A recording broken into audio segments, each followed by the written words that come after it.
Hello, everyone. I'm Chris Flynn, and I'm here with Scott Lang. And we are the Band Dads. Here to bring you a podcast about something that we care very dearly about, which is music education and band. Some of you are here because you want to learn about all things band. Some of you are here because you want to see a train wreck, and the answer is yes to both of those. We don't care why you're here. We're going to answer all the questions. We're going to say the things you're thinking. We're going to debunk all the myths. Yep. This is the Band Dads Podcast. The podcast by and for confused band parents. Oh, is that the tagline? From Muscatine, Iowa, home of the mighty Muskie Marching Band. Welcome to the Band Dads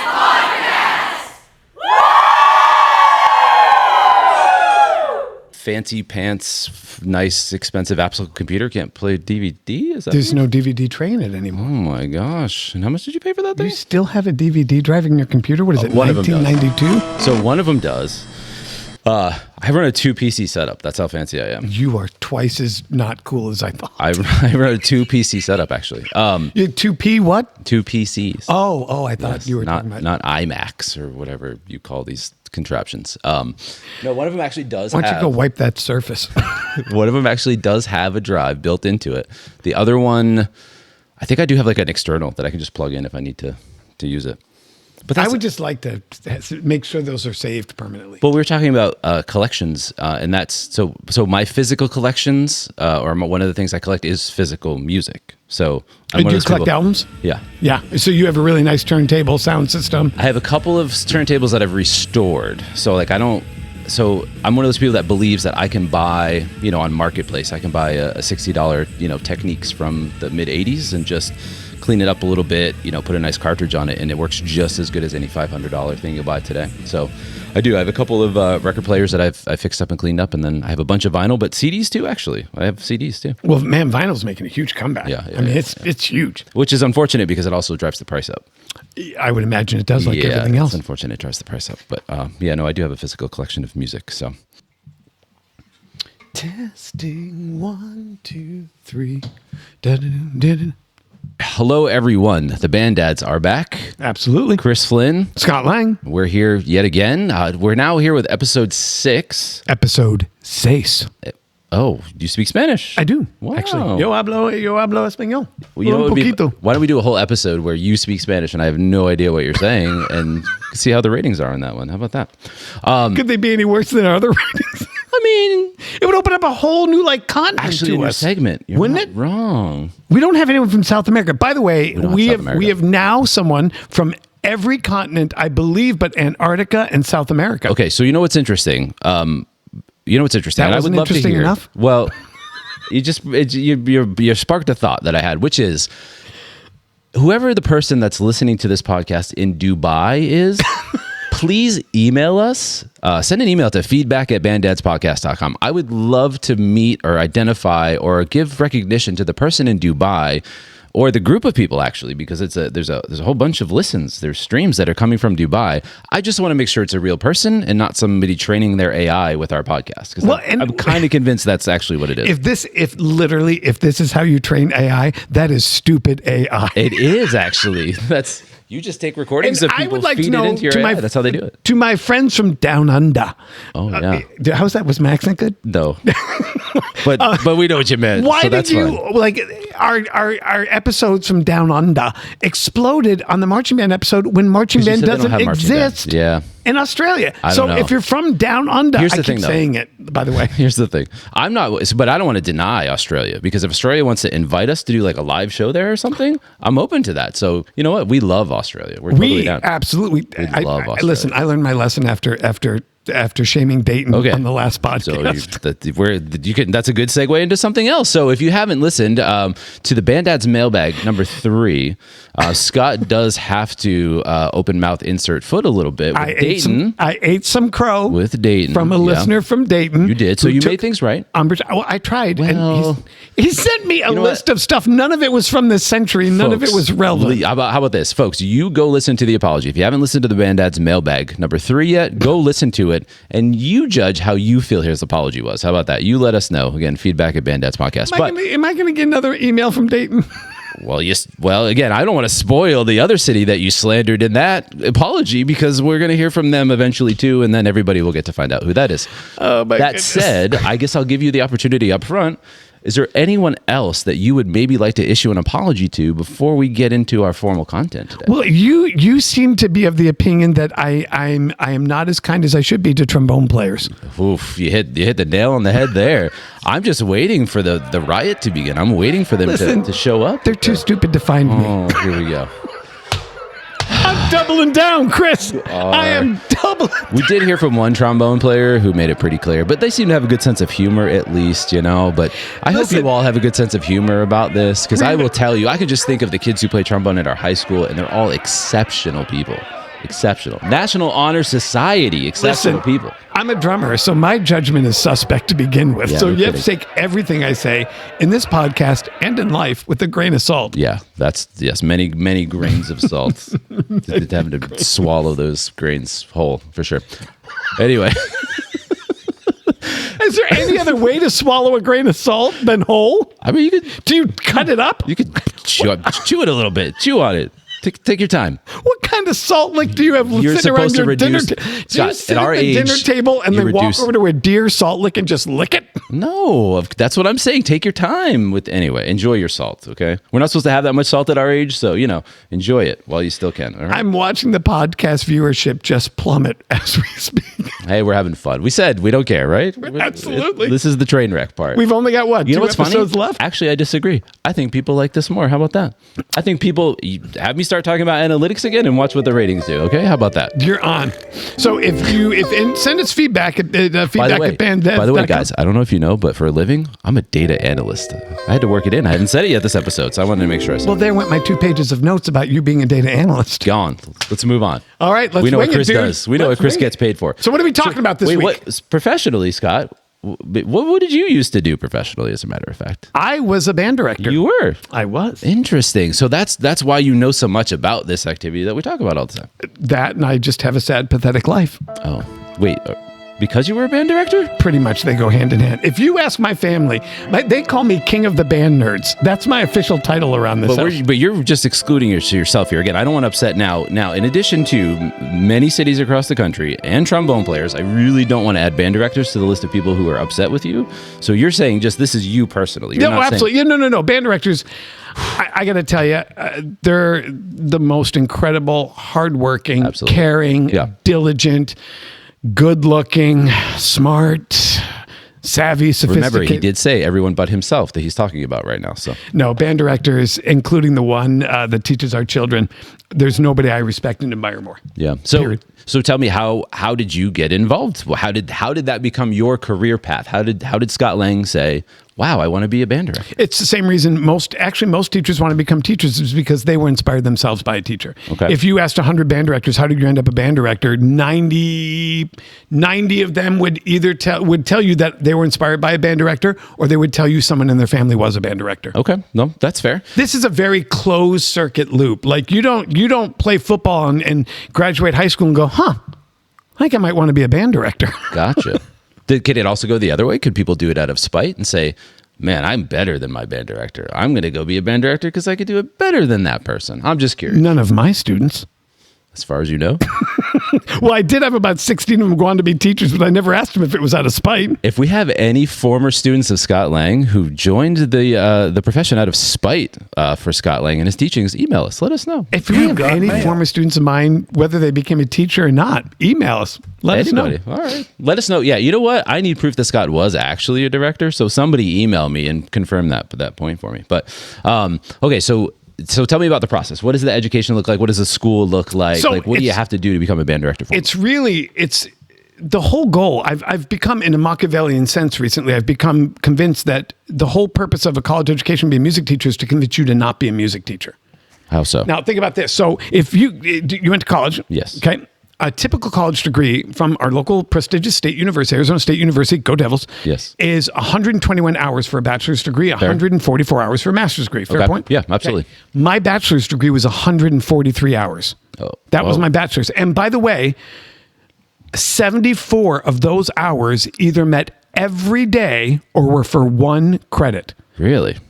Usually every semester I took between 9 and 11 classes to carry a load of 17 hours. So if you line up, let's say, I don't know, one degree against the other, and you have those additional hours, what's the difference? What work are you putting in that someone of a different degree is not? It's number one, the frequency of the class meets. So let's say if I'm doing an instrumental methods class, it meets Monday, Wednesday, Friday for an hour. Make sense? Yes. You only get 1 credit for that class. Where if that were an English class, I'd get 3 credits for that class. Yeah. So I'm doing 3 times, or I'm doing the same work for 1/3 the credit. Or music theory was a 3-credit class, but it meant 5 days a week. And so literally, it's almost mathematically impossible to get a music education degree in 4 years because it's literally a 5.5-year degree. When I graduated with my music education degree, I was 1 credit shy of a master's degree. No kidding. And I went to school 5 days a week, and I literally, and Saturdays, because I was in the college marching band as is required. Yeah. And I went to school from 7:30 to 4:30, and I got maybe 30 minutes for lunch. I started with 132 music majors. I graduated with 3. Everyone else washed out. Wow. It is the hardest thing I've ever done other than crazy. raise my kids. So when you come out of that, and I say this kind of jokingly, but kind of not, you're either really stupid or you're really dedicated. Yeah. Because it really, if you can get through that, you can get through the job. But if you went to school Monday, Wednesday, Friday from 8 to 11:30 and had to jump into the role of a director of bands that works 90 hours a week, right, you would wash out. So it's both to repel people that won't be successful, but also prepare people who will be successful. Okay, so no, that actually makes sense. Now, the question is, so compared to, let's say, somebody who goes so I don't know if you know this, which you probably don't because we haven't talked about it, but that's actually what I went to school for. I actually went to school for education, to be an educator. Really? You would have been a great teacher. Thank you. You would have been a great teacher. What subject? I was going to do secondary social studies. Yeah, so if I couldn't teach music, I'd do social studies. I think history is fascinating. Yeah, so I actually went to school for education as well. So anyway, what I was going to ask is... Did you get a degree in education? So no, because about the time I was finishing, I realized, especially starting a family, that... you hate children? No, not at all. Do we know that? Have we talked to your children? Yeah. Email. You know our email address. Children email. You got mail. No, so... No, actually, you just asked your children to email their father. Do you not live in the same house? Very good, does it? Children, be sure to send me text you in the same household. That's what children kids of do the Lang now. family. Please send me text. Please send me smoke signals and or Morse code to tell me that I love you. If you called your kid on the phone right now, he'd be like, "Why are you calling me?" My kid wouldn't pick up. Okay, see, he will text you. What do you want, Dad?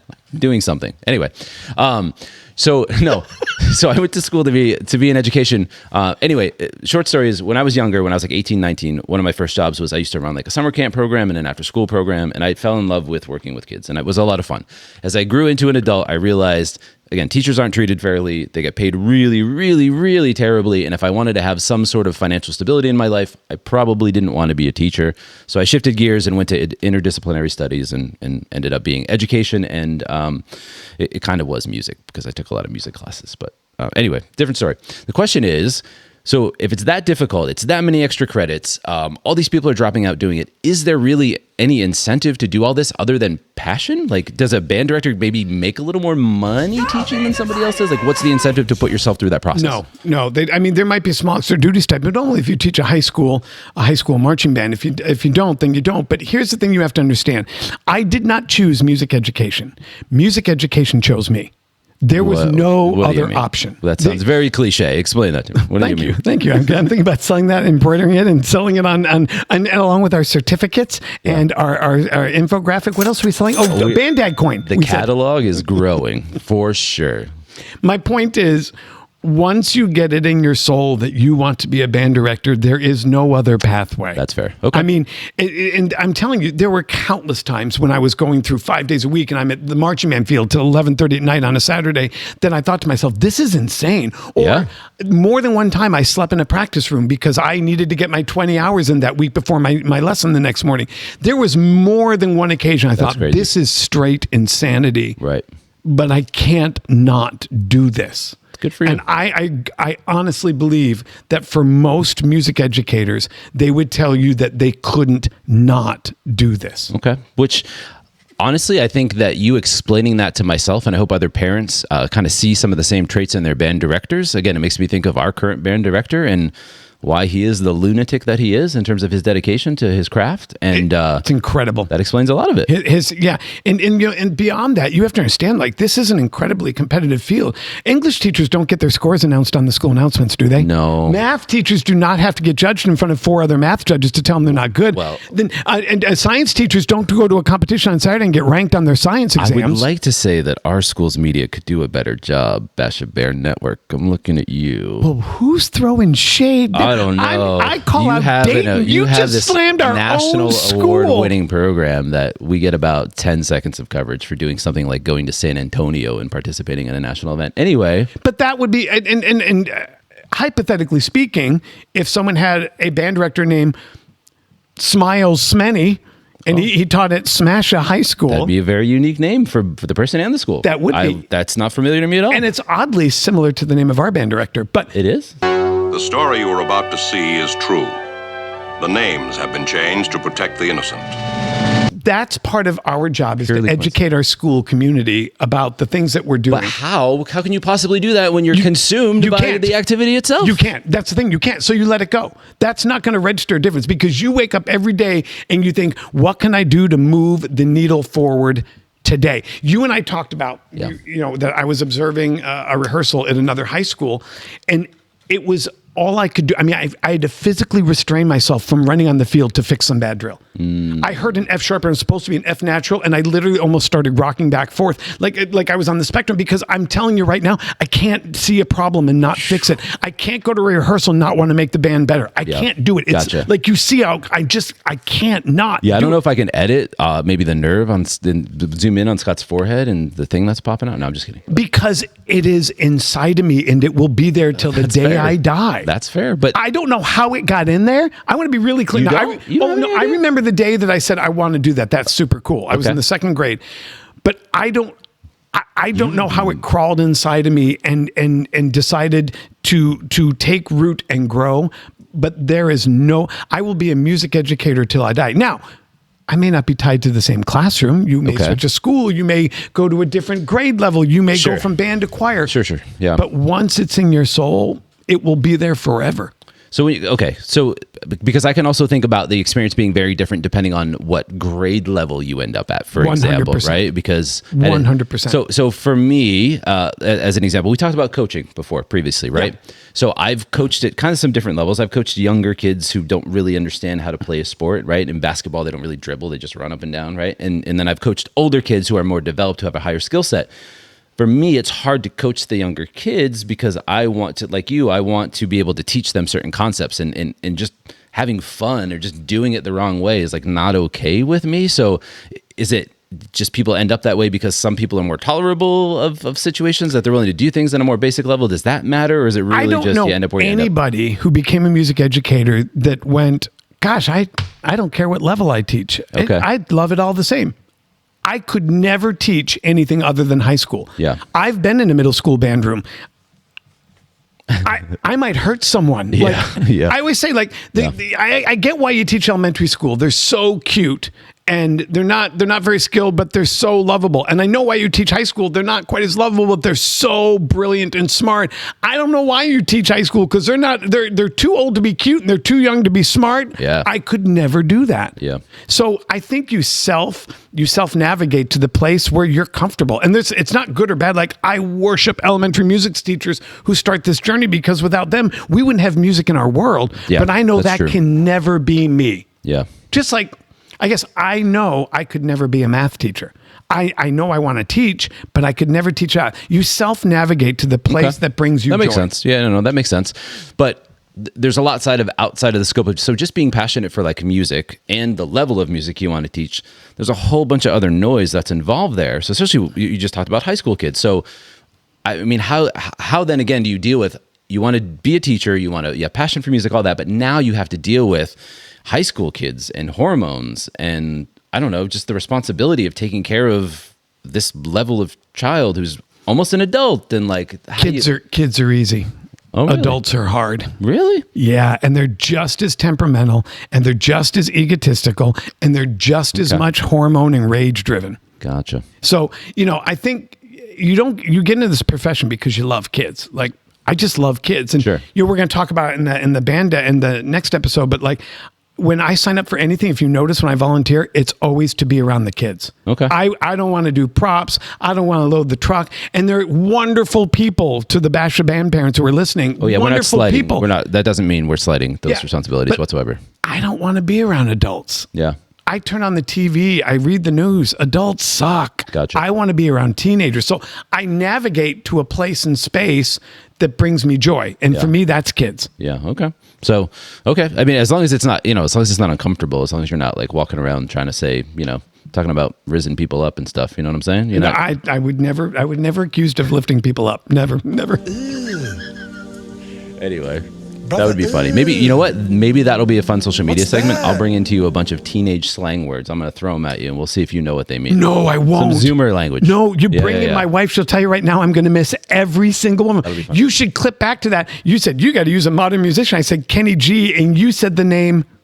Oh, Leife. Yeah. I still don't know who that is. And Which that is was funny 3 because weeks I ago. didn't even go. And I guess even the reason why I said Leife itself is she's a musician and a singer. She's a vocalist, but she's almost in kind of like a jazz context, which is interesting. That again, this is one of those things that platforms like TikTok are good and bad because unfortunately a lot of bad stuff gets promoted. But every now and then, an artist who's actually good, who does good music, gets promoted. So I said Leife because I thought she might be a little closer to the wheelhouse of where you may have been aware of. So anyway, that's it. So you said something I think is worth circling around. So we talked about what it takes to get to be a band director. So now think about this for a second. Yeah. You graduate. I've got my degree. Now, if you get a degree in business, if you get a degree in data analytics, your first job is going to be what? Entry level. You're starting at the very beginning. You're a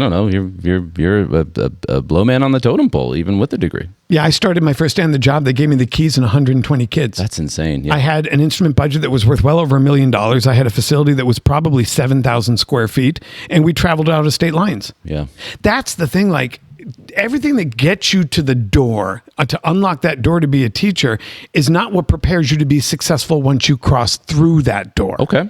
And it's the only profession, sans Texas, where you start as an assistant at the second junior high and you work your way up. Structured. Yes, sans Texas. I Okay. don't know of any other profession in which you graduate and become the CEO the next day. You're not prepared to be the CEO. That's fair. You're probably not going to be successful as a CEO. I'm just trying to think of there are some trades, right? So like for like electricians and things you have to apprentice. You're not the head electrician. No. Sorry, you're right. I guess I'm saying that backwards. Yeah, I'm thinking the other way around. You said San Texas. Anyway. Texas has it figured out. When you graduate, you become the third assistant at the junior high, Right. and you get to do sectionals at the high school, and then you graduate to the second assistant at the junior high, and then you become the head junior high director, and then after 5 years and 17 winning contest superior ratings, you get to be the third assistant at the high school. Gotcha. There's a mentoring program. Gotcha. And then there's someone over you every day with 30 years experience that says, no, that's not how we do that. Let me show you a better way to do that. That isn't the case in 90% of our country. So not only am I getting a master's degree while I'm getting a bachelor's degree, Right. not only is I have a 93% washout rate, but then when you get out, there is no mentorship program, there's no development program, and you are the CEO and the custodian day one. Okay, so with that in mind, then, how long do you feel like it takes for somebody in that role as a new director to get their feet underneath them? If they're really sharp, 5 years. If they're average, 7 years. For some, never. Okay. So to that point, if anybody out there is dealing with maybe a newer band director, right? You're saying give them the benefit of the doubt a little bit, give them a little leeway? Absolutely. And so wherever I went, for lack of a better term, I had a Scott whisperer. And so A Scott whisperer? A Scott whisperer. And that would be someone who could talk me off the ledge from doing something stupid. Oh. And it was not my very first band president, my booster board president. It was not. I had a great booster board president, but he wasn't the Scott whisperer. It was a lady who did the uniforms. And her kids had graduated 15 years ago. And she was still there doing Still uniforms. doing the uniforms. Gotta love And it. I would say, we're going to go out and rehearse for 12 hours today. And she would go, that's a great idea, Scott. In the past, and she would talk me down from that. Interesting. And then as I evolved, it became my band booster president, and her name was Patty Cordes. And she would come in and close the door and say, just so you know, I'm kind of hearing this from the parents. And this was the best part of her. And she said, you don't need to worry about it. I'll take care of it. I'll shut it down. She's just making you aware.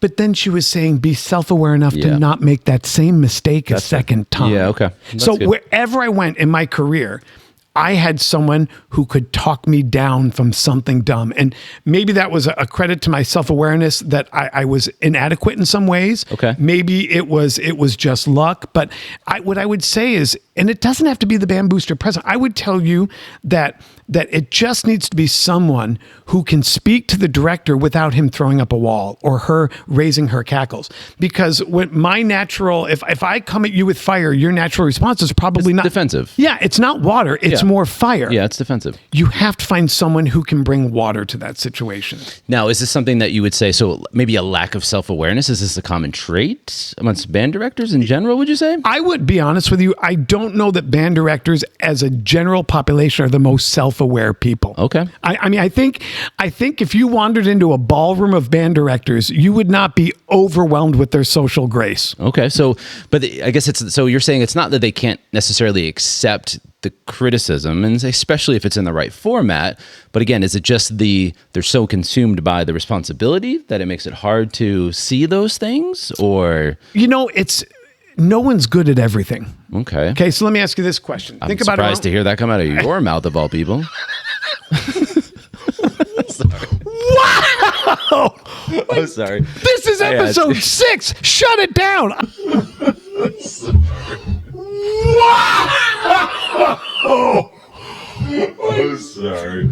This is episode 6. Shut it down. I'm going to drop this mic. Sorry. I had to. Folks, I'm in a loveless relationship.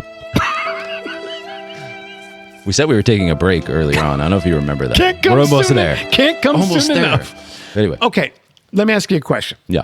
Obviously, no one's good at everything. Okay, look at our own band program. Give me the name of the person whose responsibility is to handle the finances. Wait, I don't want to say people's names on the air, do I? It's not. Oh, it's not? Oh, the band director. Bingo. No, I didn't say boosters. Who's in charge of transportation? Do we bleep the name out? They didn't volunteer to be on our podcast. No one's listening anyway. Right. Transportation. The band director. Facilities. The band director. Students. Themselves. No? These are 14-year-old kids. I don't know. That's the way I see it. I mean, I feel like a lot of teachers in high school are just like treating them like they're adults at this point. So anyway, that was just more of a, anyway. The band director. Facility requests. The band director. Newsletters. The band director. Concert programs. Me. Concert. You don't do the program, do you? Yeah, I do actually. You do? Yeah. I've got notes. Oh, really? Yeah, come on. You earned that one. Really? I thought I was good at that. For your comment earlier. I do the programs. There's a QR code that you can download it and keep it as a memory even. Actually, we have pretty nice programs. Thank you very much. Nothing says nerd like the term QR code. Yeah, that's right. I own my QR codes. Thank you. I'll bet you got one tattooed on you somewhere right now. Not yet, but now I will, just because. Where will that tattoo redirect to? Well, that'll be a fun game in its own. Okay, here's my point. Yeah. No band director is going to be good at all those things. Yeah, that's they're fair. gonna fail at some of those fair. things. That's fair. But so, but why put them in a responsibility? Then why not give them somebody to help with those responsibilities? I guess it's just budget. Because Americans they can't afford it. Americans don't want to pay for their education. Yeah. I'm sorry, whether you're right or left, Americans do not want to pay for their they education. don't. No, you're right. And so we're giving them. You have to understand this. So when I did a master's, this was a really interesting exercise, I thought. So when I got my master's, it's in pedagogy, instruction, curriculum, and assessment. What the hell did you just say? Pedagogy, instruction, curriculum, and assessment. It's not in music. I did not do a music master's because I didn't think that was going to take me to where I wanted to be. Gotcha. And I remember I was in class 8 or 9 or whatever it was, and we went Thursday nights and all day Saturday, and we were supposed to report what we did that week. And I had a teacher come in, and it was an elementary teacher, and it wasn't a music teacher, and they said, today I shadowed my principal, and I filled out a purchase order in which we bought 17 textbooks. And I said, I planned a trip that's going to cost $748,000. Yeah. Wow. Oh, and by the way, I had 14 performances, 7,000 people in the audience. I've got buses. It is an impossible job. The hardest thing I ever did in my life was raise my children. The second hardest thing I ever did in my life was get a music education degree. The third hardest thing I ever did in my life was be an actual band director.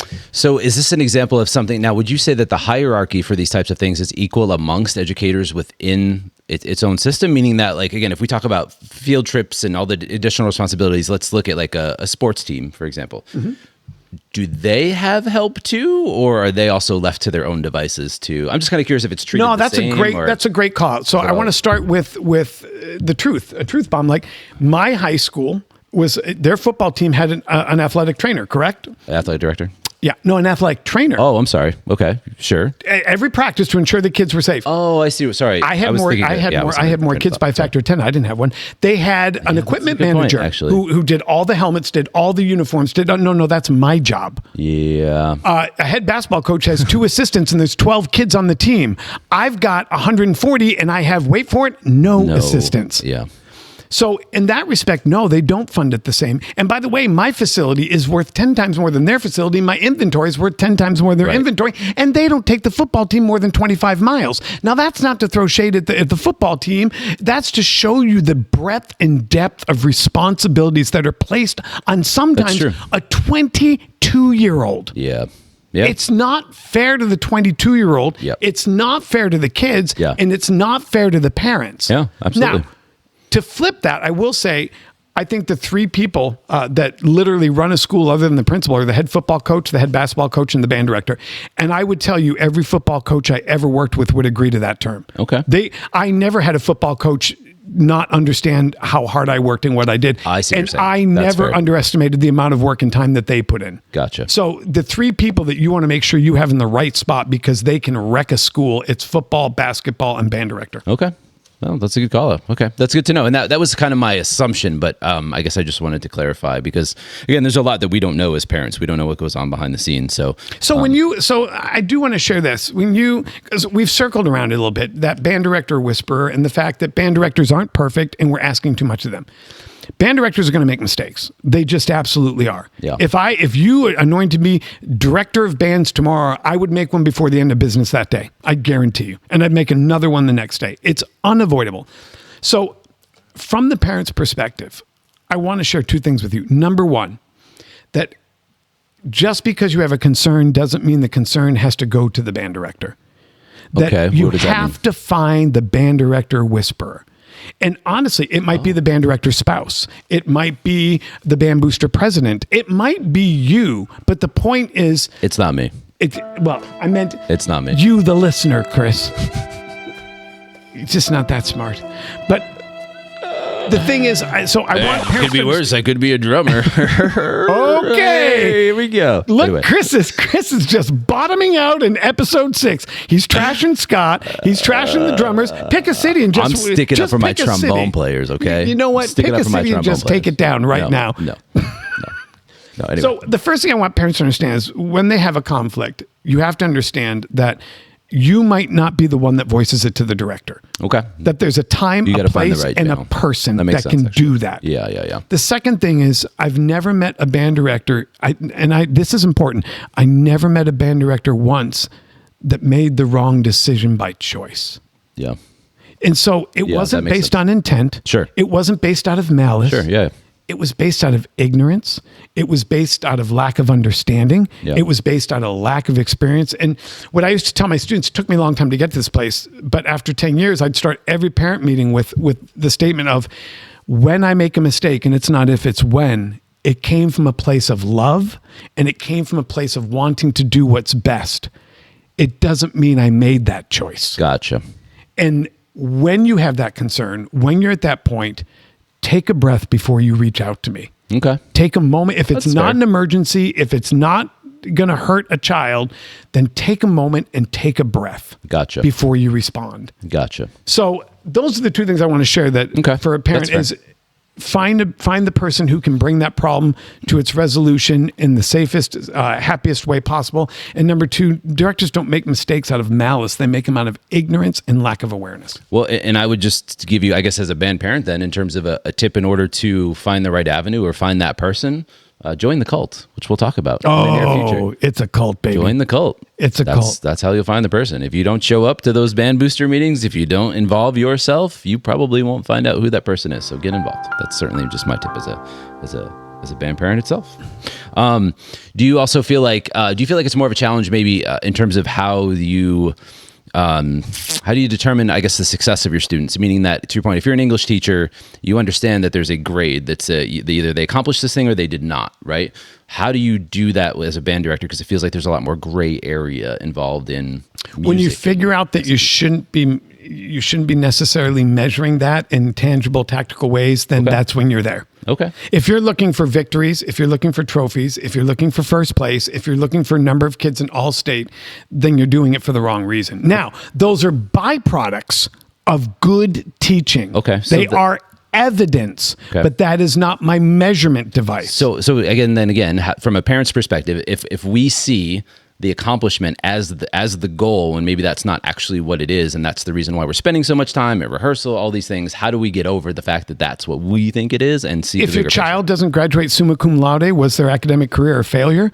If they're not the starting quarterback on the football team, was their athletic endeavors a failure? I gotcha. If they were not the prom queen, should they not have gone to prom? Gotcha. Yeah. You know, that's the thing. They're byproducts, and it feels good. I want to win. I want to get first place. Absolutely. I mean, I'm a competitive dude, but I recognize that's not why I do what I do, and that's not how I measure what I do. Yeah. Honestly, the number one metric for me is enrollment. If kids are coming back, then I'm doing something right. Yeah, I would agree with you. So, and it's not like, let's be honest, they're not going to use my skills later in life. No one's going to do 8 to 5 in bashes while they're in aisle 5 getting Pampers. Sure. No one's going to dress their baby up in little marching dingles and teach them how to walk. Sorry, marching what? Dingles. What's a marching dingle? Oh, well, now you call them Vipers. That's the band shoe that the kids wear. They were actually called dingles? Dinkles. Dinkles? Dinkles. After Harry Dinkle, the world's famous band director. I don't know who that is. Right there. Oh, look. Remember that cartoon character? Funky Winkerbean. No, I don't. I'm sorry. You're so not hip. Dinkles? Dinkles. Oh, okay. From now on, I'm going to say, hey, guys, go throw your dinkles on and we'll... They'll know what they are. We got to leave the house. They'll know what they are. They call them Viper. Like Viper makes... Okay, let's be clear.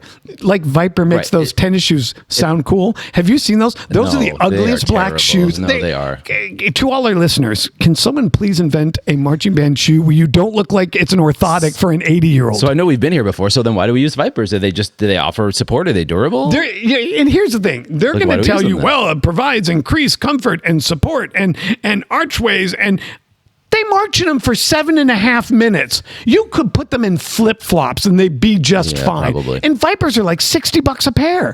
Depending on when you buy them, they may be more than that. It's insane. Someone, please. Band parents, this is a tip. If you know your kids are going to march in the fall, buy your kids shoes. If you don't have Vipers yet and you're not going to reuse them from last season, whatever, buy them literally by now. Buy them in April, because if you wait until fall...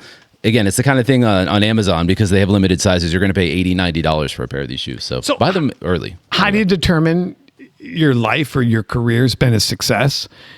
It's kids keep coming back. That's fair. And then when they graduate, they don't want to leave. That means you did something for them. Okay. And so the first thing I do when I look at my enrollment, and I will see, let's say 180 kids, I'm like, oh my God, our numbers are way up. The first thing I did was count the kids who left. And my heart would ache. The 6 kids that didn't come back, and I would fester over it for days. The most unhappy day of the year was the day I got numbers, and it was never because my numbers went down. It was because I had lost kids. Yeah, and attrition. I took it personally. Gotcha. Because it probably was me that drove them away. Okay. Well, listen, I appreciate that perspective. And I mean, how do you get over it then? I don't know. I mean, I guess we could go into the psyche of another time. I know we want to get to some other points here, but so being the fact that you spend that much time, give them 5 years, get their feet underneath them. So after 5 years, then we see them improve. It gets easier. You get used to it. The job gets easier. Absolutely. Sure. If you're a painter, can't you paint more efficiently after 5 years? I mean, yes. If you're a data analyst, do you not become more efficient with spreadsheets after 5 years? But technology changes, right? And I have to keep up with this. And so does music education. That's what I'm saying. How do you... In fact, my blog that goes out tomorrow is on this very subject. Okay. It's about 3% a year. And so if the kids march and play the same way that they did last year, their score goes down 3% because everyone else got better. I see what you're saying. Now think about this. Like when I graduated high school, we were a pretty good band. We did 16 pages of drill. We used flip folders. We only marched juniors and seniors. We rehearsed in the school day, and we played grade 3 music. 25 years, 35 years later, they're doing grade 5 music. They're involving freshmen all the way through seniors. They're doing 110 sets of drill. They're doing Chike 4 from memory with body movement. I don't know what any of that means. Yeah. Okay. Sorry. Chike for? Tchaikovsky. Oh, Chike. Oh, there's a nickname? So when you're like buddies? Like is that what it is? He's dead. How much can we be buddies? Let's go enjoy some Chike in our dinkles. Let's go. Let's go do that. Chike and Dinkles. We don't want to scare. We don't want to make band sound so bad that people don't want to participate. Is it too late to rename our podcast? Chike the Dinkles? You don't the Dinkles. It's Chike and Dinkles. Oh, Chike that's the one of our Dinkles nicknames? sounds like something illegal. Listen, as long as you're Dinkles, I'm good with it. I'm not Dinkles. That's all I'm gonna say. That's not me. I thought we were going to do a podcast that would be for all ages. Now you're talking about my Dinkle. Oh. All right, let's move on, or wrap up at this point. I don't even know where it's we're probably at the latter is the way to go. I think we're probably. So, but I want to finish that point before we wrap up. Yeah. 3% a year. Yeah. It doesn't seem like a lot. But Okay, next year's show, and the phrase I used with another band a couple weeks ago, I was with the Brownsburg band, and I said, you got to do 3% to make pace, to keep pace with your competition. Then you got to add 3% to move up. If you want to move up. Gotcha. So it's 6%, but it's 3% a year over 25 years. And by the way, I actually used a math formula that I got off Google and the internet. Well, that works. Do you know what 3% over 25 years, which is the lifespan of a music teacher, you know what that adds up to be in terms of growth? It would take me longer than it's worth staring It's at. 109% growth. Okay. The activity is twice as hard as it was when I started teaching. Oh, I I'm see where you're going just with that. really quick. Did English get twice as hard in the last 25 years? Did the periodic table grow by 100% over the last 25 years? No, those things did not Did the change. number of foreign languages change by 109% over the last year? They did not, no. Did the multiplication table change by 109%? I don't know. Isn't this whole core math thing terrible? I don't know. No, Isn't it? honestly, Common Core is the smart way to teach Okay, math. I'm just- It is, all right, but all right, that's fair for another subject. All right, And by the way, half our listeners just turned off the thing and swore at us. But Okay. the bottom line is this job's never going to get easier. And to be clear, your kids accomplish things in 2024 that I didn't dream was possible in 2010. That's pretty awesome to hear, yeah. It's That's pretty awesome amazing, to hear. but it just makes the job that much more difficult. Gotcha. So when we're talking about the band director, it was impossible to get the degree. They got the degree and we made them the CEO and the janitor on day one. We gave them an impossible workload that's all encompassing with no help. And then we decided to ratchet it up by 3% every year until they die. That's a lot to swallow. It's a brutal job. But if you can do it, it's the best job on the planet. Well, okay, yeah. What's the reward at that point? What's the payoff? Well, now that I say it out loud, what's the I don't payoff? it's clearly the pay. Oh, wait, no, it's not. No, that. it's not that. It's clearly the really nice office. No, that's not that. that's probably not it. I don't know why we. Yeah, all right, fair enough. Well, It circles back to maybe that's the way we end this, is the way we started, which is I didn't choose being a band director. Being a band director chose me, and it won't let go. okay, so the way I want to wrap up, just because I feel like some of the audience knows Scott from his professional career, some do not. So you are no longer in the classroom, right? That is correct. So tell us now your transition in terms of how you ended up from a band director to what you're doing now. Well, transitioning is illegal now in this country, so I can't transition anymore. I gotta stay. No, we are not gonna. We are not gonna do that. We are not going there. We just did. Okay. Well, so for you professionally, how did you decide to leave the classroom to do what you do now, which maybe you can term the better coin? I don't know if it's consulting or what you would call it. Mine was shopping. I called them. You always look for a window, right? Okay. A window of opportunity. Sure. All my windows aligned at the same time. So this is a true story. So I was sitting and having lunch in my cafeteria. I was 34 years old. Okay. And I was like, this is great. And I'm talking to the teacher and he goes, oh yeah. I go, when could you retire? He goes, oh, I'm past retirement age. I said, well, why haven't you? And being 34, I hadn't been self-aware enough to think this through. He goes, well, I've got a kid in college. I can't afford to retire. Yeah. And I went, oh, wait a minute. Okay, I'm 34 and I'm about to get married. And we'll probably wait a year and have a kid. That puts me at 36. I will wait 3 years. That'll put me at 39, have a second kid. And I got to get through 20 years. That puts me at 39 plus 22. That puts me at 61 riding a school bus. And I taught in a high school only district, so I couldn't move down. Yeah. And I went, okay, the window of I'm about to get married and I've got to provide for this family. And if I'm ever going to take this risk, I have to do it now before I have kids. Gotcha. And I went, so what I did is I struggled with it until I one day and woke up, and I loved where I taught and I loved my students. I realized there's a school on every corner. If it doesn't work out, I'll find work. Gotcha. So I just walked in one day and quit. Okay. No kidding. So you didn't have the formal plan at that point. I knew I was going to try. I wanted to try and travel around and do leadership workshops. Okay. I'd done them with my own students. I'd done with other people's kids. Gotcha. And I did the math, and it didn't take a lot of workshops to equal my teaching salary. Okay. And so that makes sense. Then I did that, and then I got an itch inside me. I get about an itch every 7 years, and I started a nonprofit after 7 years called Be Part of the Music. And then after 7 years of running the nonprofit, I went to work for a retailer in a consulting position. And so I will always be a music educator, but I may not always be on a podium. Yeah. No, for what it's worth, I respect the heck out of all of the band directors out there and the work that you put in, just again, based on my own personal experience with our program and, and what our band director does. But I do think it's very cool that you also have the opportunity to kind of spread that influence on a wider scale. So I think that's very cool that you took that opportunity for yourself. And I think it does attest to the fact that people should have some confidence in themselves. This is kind of a different subject, but have some confidence in yourself and your abilities, that sometimes if maybe something isn't the right fit, don't be scared to pursue the right thing. And I think that's something young people intuitively understand better than older people. You're probably right. Is that they have less responsibility to well, that's to worry about. That's for sure. But the thing I would tell to not just a band parent, but a band director is you can be in a profession, but a different place. You can be a music educator and teach private lessons. You can be a music educator and coach the marching band. Sure. You can be a music educator and do a church youth choir. Yeah. That you don't have to be tied to a classroom to have influence in this world. Okay, that's fair. And actually, that just reminds me, and I want to give a shout out to the incredible trombone tutor that my daughter uses, who is not only a doctorate, but he teaches at multiple schools and does private lessons. And certainly that man bleeds music, and he's brilliant. So I just want to give a shout out to that trombone genius that needs recognition. Anyway. So if any parents want to ask us a question that we haven't answered either in our quick questions or via this podcast, how would they reach out to us? No, most definitely. So quick questions is something that Scott just mentioned that we're doing as a feature on our social media. So if you're not with us on our social media yet, please join us. You can find us on Instagram. You can find us on TikTok. You can find us on Facebook, and you can find us on YouTube as well. Where we get around now, don't we? We try.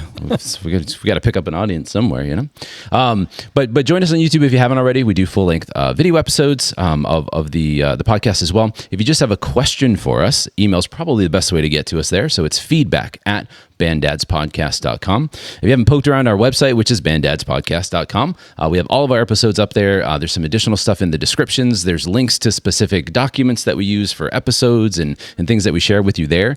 And every platform that you listen to us on, which should be available everywhere at this point, you'll see in the description, right at the top of every single episode, there's a little link that says send us a text. We love those text messages. Those come through to our website, and we get that feedback directly. You don't have to go to our website or anywhere else. You can be in your Apple Music. You can be in Spotify. Click that link. It opens up your messaging app on your phone, and you can just send us feedback right there. We make it as easy as possible. To all the people listening, both parents and educators, don't be selfish. Share this podcast. The more we educate parents and the more we educate teachers and the more we educate kids, the more we grow this activity, the more impact that we can have in this world. So please share what you hear if you like it, and know that you'll help grow the sphere of not just this podcast, but grow the sphere of influence of music education. You know what? That also reminds me. I feel like maybe there was something else that we were going to talk about this episode, maybe some sort of announcement or something, but we didn't get to it. Maybe we should just hold out for the next one. I don't know what it is, so we should hold out to the next one. Hold on for the next one. All right, folks. We'll see you next episode. Thanks for joining us. Take care, everyone. To stay up to date with the Band Dads podcast, please visit banddadspodcast.com. To reach the show, send an email to feedback@banddadspodcast.com. The Band Dads podcast is a 5 Deuce Media production. For more information, visit 5deucemedia.com. That's numeral 5deucemedia.com. For more information on Scott Lang leadership and solutions for music education, visit scottlang.net.